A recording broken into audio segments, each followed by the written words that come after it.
नमस्कार, स्वागत है आप सभी का अपने YouTube चैनल बी एजुकेटर में। एक लंबे समय के बाद उत्तर कुंजी मैटर पर आज सारी चीज़ों को क्लियर करेंगे और जो आज का ऑर्डर आया है उससे सुप्रीम कोर्ट की क्या स्थिति है और किसके पक्ष में जो है अभी तक चीज़ें हैं, सरकार का कितना जो पॉइंट क्लियर है और जो पिटिशनर हैं, जो याची हैं इसके लिए लड़ रहे हैं, उनका पक्ष कितना मजबूत है और आगे स्थिति क्या बन रही है।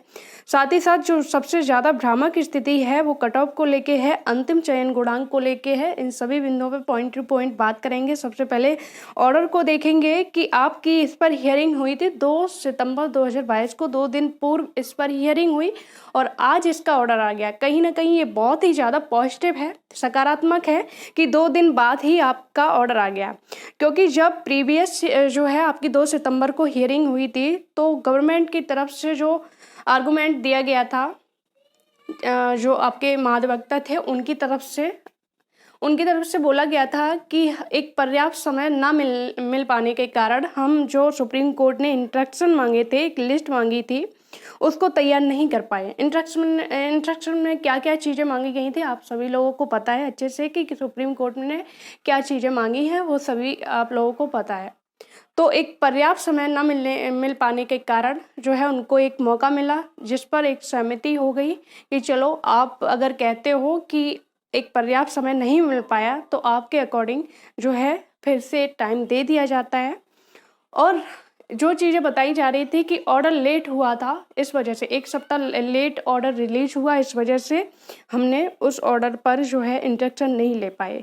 तो जब 1 सप्ताह लेट हुआ तो ये ऑर्डर जो है 2 दिन बाद ही रिलीज हो गया। ये बहुत ही ज़्यादा पॉजिटिव जो है सकारात्मक जो है चीज़ निकल के आई है कि 2 दिन बाद ही आपका ऑर्डर जो है रिलीज हो गया और नेक्स्ट हियरिंग पर ये भी बहाना नहीं चल पाएगा कि ऑर्डर लेट आया, हमें चीज़ें बाद में पता चली।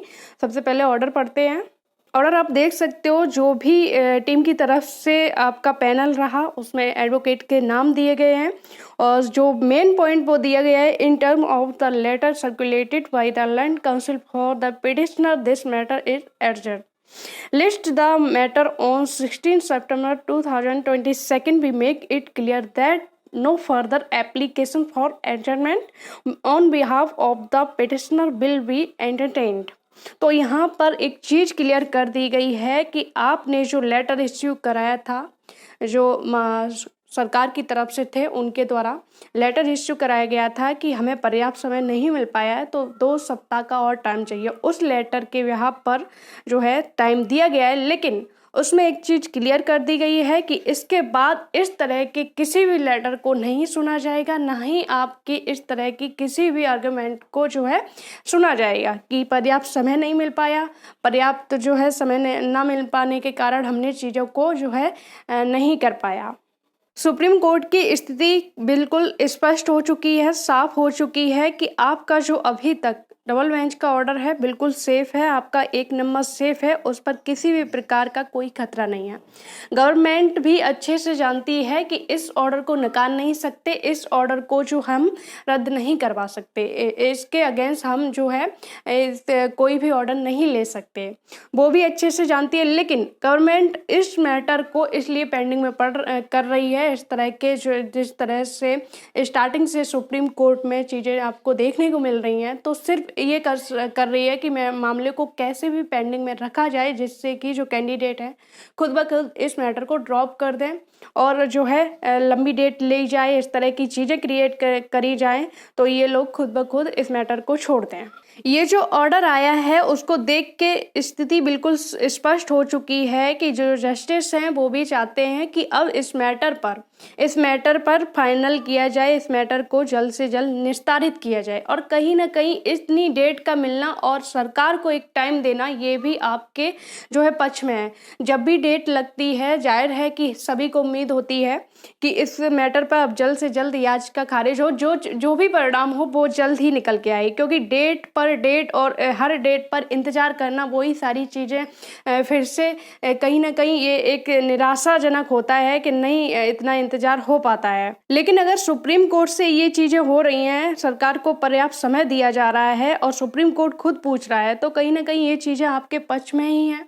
अभी शायद ये चीज़ें नहीं समझ आ रही हों, लेकिन आगे समझ आएंगी, क्योंकि अगर सुप्रीम कोर्ट से फर्स्ट हियरिंग में आपका हो सकता है डिसमिस कर दिया जाता, जैसा कि उन्होंने बोला था कि हम इसको डिसमिस करेंगे, फर्स्ट हियरिंग में कर दिया जाता, तो हो सकता था कि गवर्नमेंट इसको फिर कहती कि हमें एक प्रॉपर तरीके से हमारी बात को नहीं सुना गया, जो है फिर स्थिति क्या चीज़ें होती, गवर्नमेंट क्या करती। तो अभी से पूरी तरीके से आप जो है गवर्नमेंट को टाइम भी दिया जा रहा है, इंस्ट्रक्शन भी मांगे जा रहे हैं, जिससे कि आगे सुप्रीम कोर्ट खुद निर्देश करे कि भाई इतना टाइम हो जाने के बाद अभी भी आपने जो है इन कैंडिडेट को नियुक्ति नहीं दी।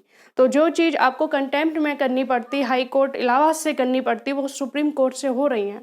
तो चीज़ें आपके पक्ष में है, सकारात्मक है। दूसरी चीज़ ये है कि चीज़ें भले ही पक्ष में हैं, चीज़ें आपके जो है पक्ष में है, सकारात्मक हैं, लेकिन आपको एक चीज़ नहीं भूलनी चाहिए कि आपके अगेंस्ट कौन है, सीधा साफ सा गवर्नमेंट है। पूरी गवर्नमेंट है आपके अगेंस्ट। अगर थोड़ी सी भी आपने भूल की, चूक की, तो आपको जो है इतने सालों से जो आप संघर्ष कर रहे हो उसका खामियाजा भुगतना पड़ सकता है। इसलिए ये भी नहीं सोच के चलना है कि सब कुछ क्लियर है और सब कुछ जो है हो जाएगा। तो उस तरह से जिस तरह से अभी तक इस मैटर को सुरक्षित रखा गया है, अब जो है लास्ट स्टेज है, तब भी सुरक्षित रखा जाए और जो है टीम को पूरी तरीके से जो है सहयोग किया जाए, क्योंकि इसके सिवा आप लोगों के पास कोई ऑप्शन भी नहीं है। आपके जो है सामने मंजिल है, आपको नियुक्ति पत्र मिलने वाला है। अगर आप इसमें भूल चूक करोगे तो आप स्वयं जो है समझ सकते हो कि आगे आपको कितना संघर्ष करना पड़ेगा। क्योंकि अगर बेसिक की बात की जाए तो अभी इसमें सिर्फ टेट के आवेदन आ रहे हैं। नई शिक्षक भर्ती की कोई भी अभी उम्मीद नहीं है कब तक आएगी, क्या चीज़ें होंगी। तो और उसमें भी फिर काफ़ी सारे नियम भी चेंज होंगे, काफ़ी सारी जो है चीज़ें होंगी। तो बेहतर ये है कि आपके सामने, आपके हाथ में जो ऑर्डर है उसको, जो नियुक्ति मिलने जा रही है उस पर कार्य किया जाए, फोकस किया जाए। और सबसे ज़्यादा जो भ्रामक स्थिति इस जो उत्पन्न है वो है कट ऑफ को लेके। तो कट ऑफ को लेके जो आपका डबल बेंच का ऑर्डर आया था उसमें एक पॉइंट क्लियर किया गया था कि 1 नंबर पाके जो अंतिम चयन गुणांक में आ रहे हों, अंतिम चयन गुणांक तक जिनका जो है गुणांक हो, उनको नियुक्ति का अधिकार रखते हैं, उनको नियुक्ति दी जाए।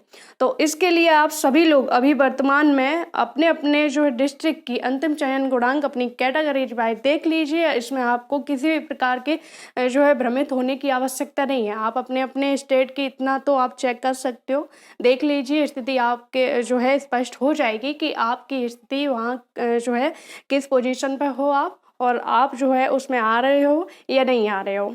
और अंत में यही कहूँगी कि जब यहाँ तक संघर्ष किया है तो थोड़ा और सही और अति उत्साहित होने की आवश्यकता नहीं है, क्योंकि आपके सामने गवर्नमेंट है। तो उस तरह से हर चीज़ को माइंड में रखते हुए आपको आगे बढ़ना है, क्योंकि सुप्रीम कोर्ट से आगे आप कुछ नहीं है।